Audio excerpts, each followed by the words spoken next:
Na początku prośba. Takie raporty powstają, by Ci pomóc, odwdzięcz się subskrybując. Prawo służebności. O co cała awantura? Wyobraź sobie, że pewnego popołudnia podjeżdża do Ciebie służbowy samochód, wysiada uśmiechnięty inżynier i zaczyna tłumaczyć, że Twoja działka jest idealna, żeby zakopać nowy kabel średniego napięcia. Mówi złote słowa o modernizacji sieci, o bezpieczniejszym prądzie i że wszystko odbędzie się za darmo. Potem wyciąga plik papierów. Podpis i po sprawie. Kiedy pytasz, co dokładnie podpisujesz, słyszysz magiczne hasło – służebność przesyłu. W przepisach cywilnych znajdziesz ją w artykule 305 z indeksem 1 do 300, 5 z indeksem 4. To takie ograniczone prawo rzeczowe, które daje firmie energetycznej w zasadzie wolną rękę do korzystania z kawałka Twojej ziemi. Gdy akt notarialny trafi do księgi wieczystej, obciążenie wisi na nieruchomości niezależnie od tego, kto będzie jej następnym właścicielem. Co tracisz, gdy się zgadzasz? Po złożeniu podpisu przestajesz być panem całej swojej parceli. Na pasie, w którym leży kabel, nie wkopiesz fundamentu, nie postawisz płotu z betonu, nie posadzisz orzecha włoskiego, bo korzenie mogą wejść w kabel. W umowie wzorcowej PGE stoi jak wół, że każda uprawa sprzeczna z normami odległości nie podlega odszkodowaniu. A normy są ostre.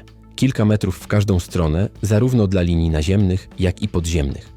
Jeżeli kiedyś zechcesz dzierżawić ziemię pod fotowoltaikę czy stawiać garaż, sieć może powiedzieć: nie da rady. Z prawnego punktu widzenia własność niby pozostaje, ale praktycznie rządzi na niej kto inny. Czy można negocjować? Przepisy mówią, że służebność ustanawia się umową, a wynagrodzenie powinno odzwierciedlać straty właściciela. Problem w tym, że energetyka przychodzi z gotowym formularzem, czyli jednostronnym wzorem.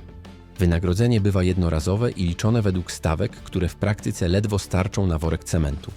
Gdy pytasz o zmianę któregokolwiek zapisu, słyszysz: taki jest standard. A gdy odmówisz, firma może pójść do starosty lub wojewody po decyzję administracyjną w trybie celu publicznego. Wtedy wejdą z koparką i tak, a ty stracisz jeszcze możliwość rozmowy o pieniądzach.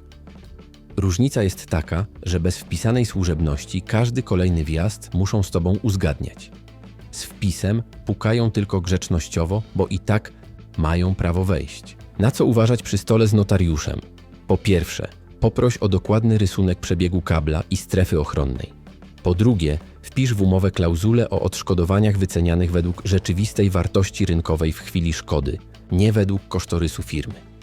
Po trzecie, zażądaj waloryzacji wynagrodzenia, jeśli wypłata nastąpi po upływie kilku miesięcy. Inflacja nie śpi.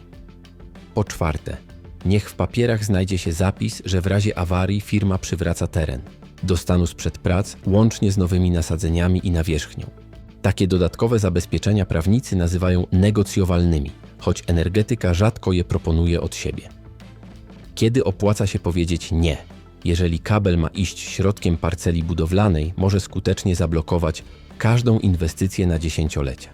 Wtedy warto rozważyć odmowę i poczekać na administracyjną decyzję, licząc, że urząd wyznaczy przebieg bliżej granicy lub wyżej wyceni odszkodowanie. Warto też zestawić pieniądze z umowy z wartością rynkową działki po obciążeniu. Czasami różnica to nie kilkaset, tylko kilkanaście tysięcy złotych strat. Do tego dochodzi aspekt emocjonalny. Świadomość, że część własnego terenu jest de facto cudza. A jak ktoś kupi działkę po tobie, musisz nowemu właścicielowi w akcie sprzedaży powiedzieć czarno na białym, że istnieje służebność i że z nią wiążą się ograniczenia. Jeśli tego nie zrobisz, narażasz się na roszczenia z tytułu rękojmi. Tak więc podpis stawia cię w roli średniego właściciela. Formalnie ziemia jest twoja, ale rządzi na niej firma przesyłowa. Morał dla zwykłego człowieka stary. Przysłowie mówi, że papier wszystko przyjmie, ale ziemia i tak zostaje na miejscu.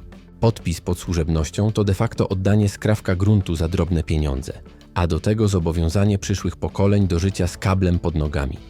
Dlatego nim przytakniesz.